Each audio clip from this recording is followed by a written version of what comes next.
Ensuite, revenons sur un artiste belge bien connu. Jean-Michel Folon nous quittait le 20 octobre 2005.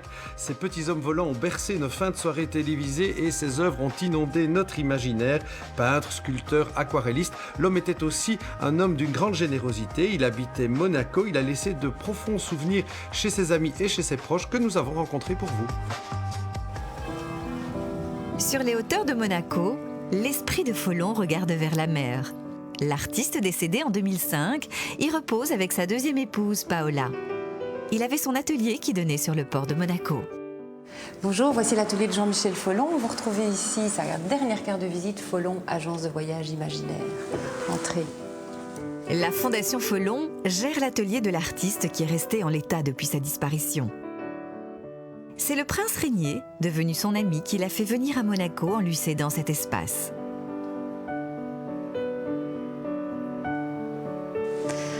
Alors, dans l'atelier, on va découvrir beaucoup de choses.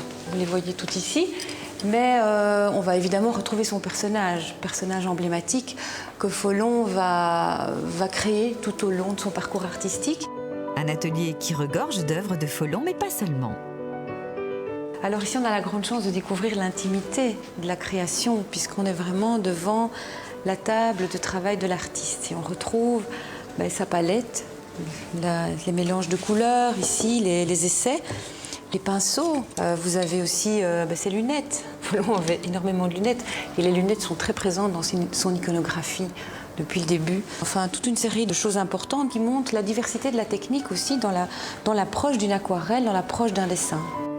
Au-delà de ses œuvres, cet atelier nous plonge dans l'intimité et les amitiés de l'artiste. Donc ici, Folon, il dessinait, il peignait, mais il écrivait beaucoup aussi.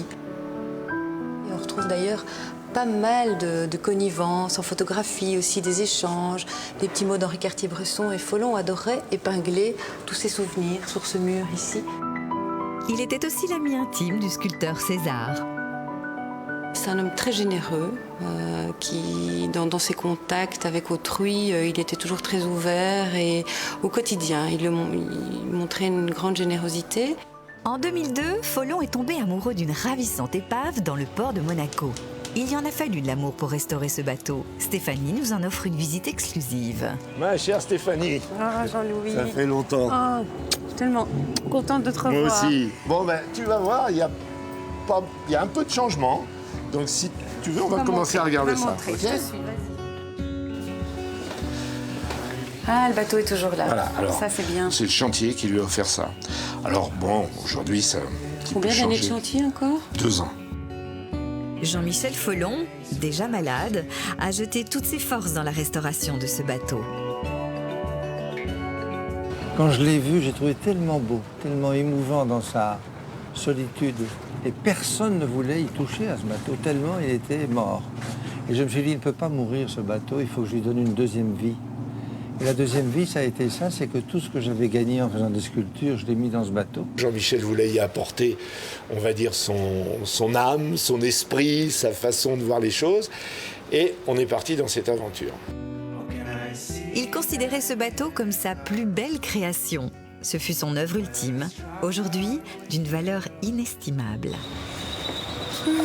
Voilà, écoute, ici, c'est l'endroit où se trouvait Adorette Jean-Michel. Moi, je me souviens. C'est là où il dessinait, où il faisait tous ses écrits. Il aimait ici être devant, parce qu'en plus, ici, tu as la vue vers l'avant du bateau. C'est toujours un endroit qui est beaucoup plus dégagé.